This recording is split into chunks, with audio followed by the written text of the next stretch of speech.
Sistem pentadbiran negara bermula sejak zaman Kesultanan Melayu lagi.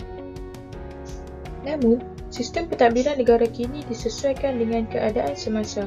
Pada masa pemerintahan Kesultanan Melayu tradisional, sistem pemerintahan adalah secara kronologi, iaitu dari tahap atas ke tahap bawah.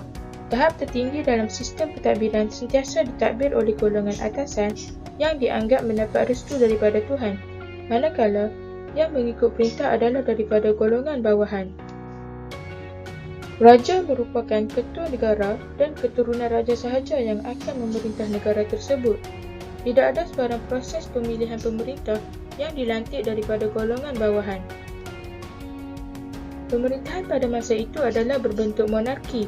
Pemerintah hanya menggunakan pemerintahan yang berbentuk oligarki apabila diserang oleh penjajah dari barat. Selepas dijajah, Tanah Melayu menggunakan sistem pemerintahan geneokrasi di mana penjajah menggunakan kebijaksanaan mereka untuk mengaut segala keuntungan negara demi kepentingan negara asal mereka.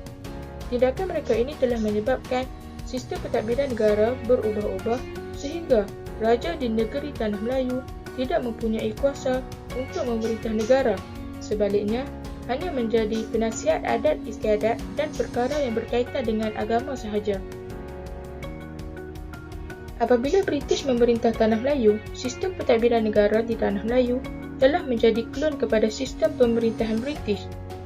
Pemimpin negara dipilih melalui pilihan raya, manakala raja mengekalkan status sebagai ketua negara tetapi tidak mentadbir negara tersebut.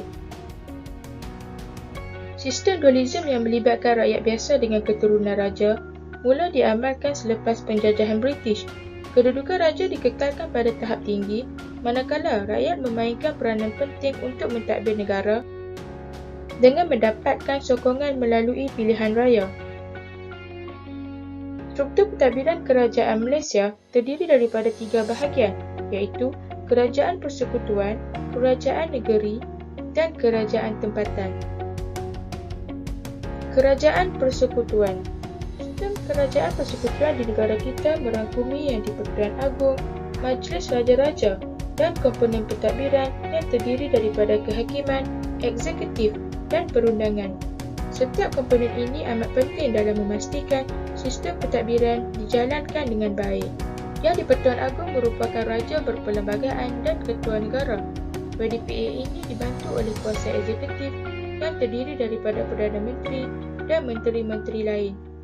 Kuasa eksekutif adalah membantu, merancang, meneliti, menggubal, melaksanakan, menilai dan membaiki dasar-dasar kerajaan untuk memastikan negara ditadbir dengan baik. Kuasa perundangan dan kuasa kehakiman. Kuasa perundangan dan kuasa kehakiman adalah untuk memastikan setiap undang-undang digubal dalam negara dipatuhi dan selari dengan undang-undang tertinggi negara agar dapat menghukum rakyat yang sengaja menyalahi peraturan yang telah ditetapkan. Seterusnya, ketua audit negara adalah memastikan perbelanjaan negara dilakukan dengan ikhlas dan berasaskan integriti.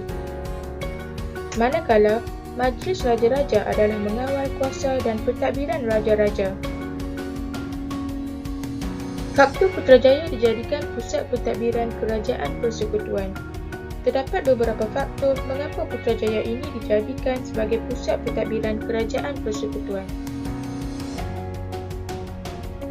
Faktor yang pertama adalah kedudukan yang lebih strategik. Putrajaya ini terletak berdekatan dengan Kuala Lumpur serta lapangan terbang antarabangsa Kuala Lumpur. Hal ini akan memudahkan berlakunya perhubungan komersial dan tempatan. Sebagai contoh, diplomat-diplomat dari luar negara mudah untuk mengadakan sebarang mesyuarat, persidangan dan konferens antarabangsa.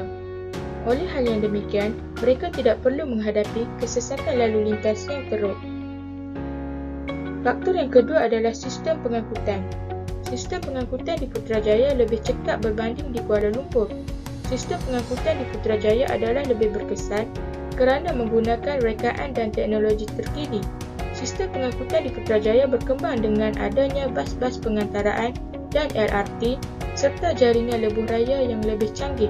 Pengangkutan awam yang disediakan ini adalah untuk mengurangkan penggunaan kenderaan persendirian dan secara tidak langsung dapat menggalakkan penggunaan pengangkutan awam yang disediakan oleh kerajaan. Faktor yang ketiga adalah kualiti sistem pentadbiran. Kualiti sistem pentadbiran di Putrajaya adalah lebih cekap dan sistematik berbanding di Kuala Lumpur. Hal ini kerana kualiti di Kuala Lumpur menurun disebabkan oleh kesesakan penduduk yang terlalu padat di kawasan tersebut, lalu menyebabkan kerajaan telah memutuskan untuk menjadikan Putrajaya sebagai tempat kerajaan persekutuan kerana kualitinya yang lebih cekap serta penduduknya yang tidak terlalu padat. Oleh hal yang demikian, sistem pentadbiran dapat dilaksanakan dengan lancar dan tidak terganggu. Struktur Kerajaan Malaysia. Kerajaan Persekutuan ditadbir oleh Kabinet. Kabinet Malaysia merupakan badan yang menjalankan sistem pentadbiran persekutuan atau tugas-tugas eksekutif. Menteri dalam Kabinet Persekutuan dipilih mengikut keperluan atau kehendak Perdana Menteri itu sendiri. Kabinet juga berperanan untuk membuat dasar kerajaan atas nama Yang di-Pertuan Agong. Perdana Menteri adalah Ketua Badan Eksekutif, manakala Ketua Setiausaha adalah Ketua Setiausaha Negara. Menteri dipilih mengikut keperluan dan kepentingan negara itu sendiri. Menteri boleh dilantik dari Ahli Dewan Rakyat, Dewan Negara atau Ahli Dewan Undangan Negeri iaitu ADUL yang sebelumnya telah meletak jawatan atau berhenti sebagai ADUL. Perdana Menteri boleh memegang lebih dari satu portfolio. Dalam struktur kerajaan persekutuan diketuai oleh Yang di-Pertuan Agong iaitu YDPA sebagai Ketua Negara dan Raja Berperlembagaan. Kemudian, Perdana Menteri sebagai Ketua Jemaah Menteri. Seterusnya, Kabinet atau Jemaah Menteri berperanan dalam membincangkan, melaksanakan dan menguruskan hal-hal tentang pentadbiran negara. Jabatan Perdana Menteri memainkan peranan yang amat penting dalam menyelaras dan membentuk dasar kerajaan. Manakala kementerian diketuai oleh seorang ahli kabinet, kementerian juga merupakan satu agensi tertinggi dan menjalankan portfolio seseorang menteri. Dan yang terakhir adalah agensi kerajaan atau jabatan yang diletakkan di bawah sesuatu kementerian serta berperanan dalam memastikan semua program kerajaan berjalan dengan lancar. Bidang kuasa kerajaan persekutuan dibahagikan kepada senarai persekutuan, senarai negeri dan senarai bersama. Pembahagian ini dibuat untuk mengelakkan berlakunya sebarang pertindahan kerja dan memudahkan sistem pentadbiran Malaysia dijalankan dengan berkesan. Pembahagian yang pertama adalah senarai bersama yang terkandung dari segi sosial seperti kesihatan awam, pencegahan penyakit, kebajikan masyarakat dan beasiswa. Seterusnya dari segi perancangan bandar adalah seperti perancangan bandar dan desa, perparitan dan pengairan, penjajah beredar, pencegahan kebakaran dan keselamatan bangunan, perumahan serta pengeluaran bekalan kuasa air dan elektrik. Manakala dari segi lain-lain pula adalah seperti perlindungan binatang iaitu penyu, badak, harimau dan burung liar serta binatang ternakan. Pembahagian yang kedua adalah senarai persekutuan yang terkandung di dalamnya adalah dari segi pengangkutan, perdagangan, hiburan dan perkhidmatan yang merangkumi perkapalan dan perikanan, perhubungan dan pengangkutan, jentera kerajaan dan kewangan. Seterusnya, di bawah senarai persekutuan iaitu dari segi keselamatan adalah seperti keselamatan dalam negara yang berkaitan isu sensitif dan ajaran sesat, serta kawalan perosak pertanian, siasatan dan penyelidikan dan pertahanan. Manakala dari segi sosial adalah seperti pendidikan, perubatan dan kesihatan, akhbar dan penapisan, kebajikan orang asli dan perumahan. Seterusnya, dari segi lain-lain pula adalah seperti Hari Kelepasan Am. Pembahagian yang terakhir adalah senarai negeri, di mana di dalamnya merangkumi dari segi pentadbiran dan perkhidmatan seperti pentadbiran kerajaan negeri, kerajaan tempatan, jentera kerajaan negeri, pengeluaran lesen dan bekalan air.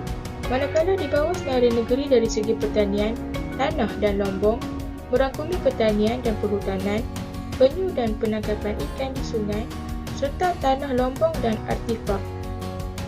Seterusnya dari segi agama adalah seperti hal ehwal agama Islam, harta berwasiat dan tidak berwasiat, serta pertunangan dan perkahwinan. Dari segi lain-lain pula adalah hari kelepasan am negeri. Setakat itu sahaja perkongsian daripada saya. Sekian, terima kasih.